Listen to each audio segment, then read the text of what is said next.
నిత్య పూజలివివు నేరిచినను ప్రత్యక్షమైనట్టి పరమాత్మునికి నిత్య పూజలివివో.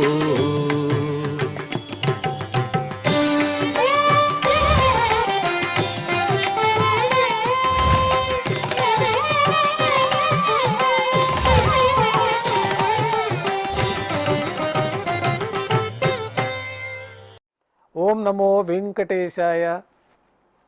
శనివారము, శ్రీ పరాభవనామ సంవత్సరము, ఉత్తరాయణము, గ్రీష్మ ఋతువు, అధిక జ్యేష్ఠమాసము, కృష్ణపక్షము, త్రయోదశి తిథి, కృత్తికా నక్షత్రము, జూన్ 13, 2026.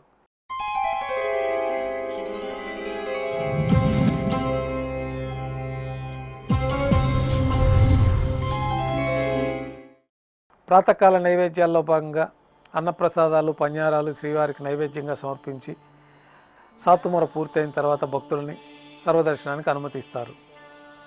కొద్ది విరామం తర్వాత మాధ్యాహ్నిక ఆరాధనలో భాగంగా బంగారు పంచపాత్రలో శుద్ధ జలాన్ని నింపుకొని ఉపచారాలు సమర్పించి తులసి దళములతో అష్టోత్తర శతనామావళితో అర్చన నిర్వహించి మాధ్యాహ్నిక నైవేద్యంలో భాగంగా అన్నప్రసాదాలు స్వామివారికి నైవేద్యంగా సమర్పించి నైవేద్యం పూర్తయిన తర్వాత భక్తుల్ని సర్వదర్శనానికి అనుమతిస్తారు. ఉభయ దేవేలతో శ్రీ మలయప్ప స్వామివారు మేళతాళాలతో ఊరేగింపుగా విమాన ప్రదక్షిణంగా సంపంగి ప్రాకారంలో కల కళ్యాణ మండపానికి చేరుకుంటారు. కళ్యాణోత్సవం ప్రారంభమవుతుంది.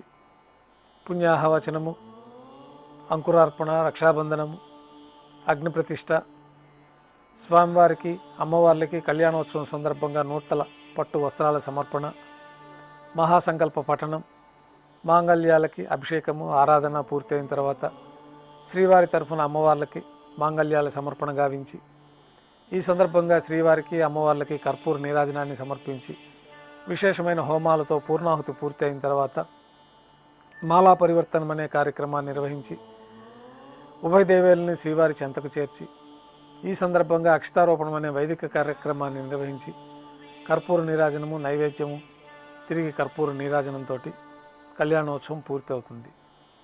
కళ్యాణోత్సవం భక్తుల దర్శనం అనంతరం శ్రీ మలయప్ప స్వామివారు ఉభయ దేవేరులతో ధ్వజస్తంభం వద్ద కల అద్దాల మండపానికి చేరుకుంటారు. వేదపారాయణ నడుమ ఊంజల సేవను నిర్వహించి కర్పూర నీరాజన సమర్పణతోటి ఊంజల సేవ పూర్తి చేసుకుని శ్రీ మలయప్ప స్వామివారు ఉభయ దేవేరులతో మేళతాళాలతో ఊరేగింపుగా ఆలయం వెలుపల కల వైభవోత్సవ మండపానికి చేరుకుంటారు. ఆర్జిత బ్రహ్మోత్సవంలో భాగంగా స్వర్ణ గరుడ వాహనంపైన శ్రీ మలయప్ప స్వామివారు వేంచేస్తారు. కర్పూర నీరాజన సమర్పణతోటి స్వర్ణ గరుడ వాహన సేవ పూర్తి అవుతుంది. హనుమంత వాహనంపైన శ్రీ మలయప్ప స్వామివారు వేంచేస్తారు. కర్పూర నీరాజన సమర్పణతోటి హనుమంత వాహన సేవ పూర్తి అవుతుంది.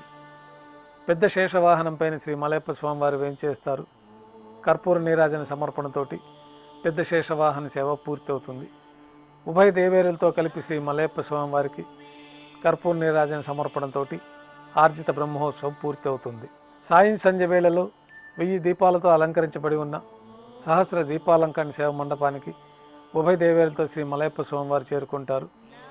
వేదం, గానం, నాదం నడుమ సహస్ర దీపాలంకరణ సేవ నిర్వహించి నక్షత్ర నీరాజనము, కర్పూర నీరాజన సమర్పణతోటి దీపాలంకరణ సేవ పూర్తి అవుతుంది.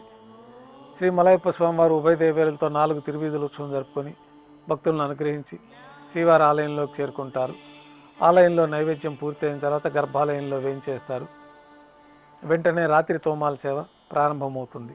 ఉదయం సమర్పించిన పుష్పమాలికలన్నీ సళ్లింపు చేసుకొని గర్భాలయాన్ని శుద్ధి చేసుకొని బంగారు పంచపాత్రలో శుద్ధ జలాన్ని నింపుకొని శ్రీ వైకానస భగవత్ శాస్త్రోక్తమైన విధానంలో శ్రీవారికి ఉత్సవమూర్తులకు ఉపచారాలు నిర్వహించి కొత్త పుష్పమాలికలతో శ్రీవారికి ఉత్సవమూర్తులకు అలంకరణ జరిపి చతుర్వేద మంత్రాలతో మంత్రపుష్పాన్ని సమర్పించి నక్షత్ర నీరాజనము, కర్పూర నీరాజనంతో రాత్రి తోమాల సేవ పూర్తి అవుతుంది. తులసి దళములతో అష్టోత్తర శతనామార్చన నిర్వహించిన తర్వాత రాత్రి నైవేద్యంలో భాగంగా అన్నప్రసాదాలు, పన్యారాలు, దోశ, ఘంటానాదం మధ్య శ్రీవారికి నైవేద్యంగా సమర్పించి తిరువీసన నైవేద్యం పూర్తయిన తర్వాత భక్తులని సర్వదర్శనానికి అనుమతిస్తారు. కొద్ది విరామం తర్వాత ఏకాంత సేవలో భాగంగా రాత్రి సమర్పించిన పుష్పమాలికలన్నీ సళ్లింపు చేసుకొని గర్భాలయాన్ని శుద్ధి చేసుకొని బంగారు పంచపాత్రలో బ్రహ్మ తిరువారాధన కోసమే తీర్థాన్ని సమర్పించి ఏకాంత సేవలో భాగంగా బంగారు పట్టు పాన్పు పైన కౌతుకభైరమైన శ్రీ భోగ శ్రీనివాసమూర్తి వారిని వేంచేపు చేసి వారికి జీడిపప్పు ద్రాక్ష కలకండ కలిపిన మిశ్రమాన్ని నైవేద్యంగా సమర్పించి పండ్లు నైవేద్యంగా సమర్పించి కర్పూర నీరాజనంతో ఏకాంత సేవ పూర్తి అవుతుంది. ఓం నమో వెంకటేశాయ.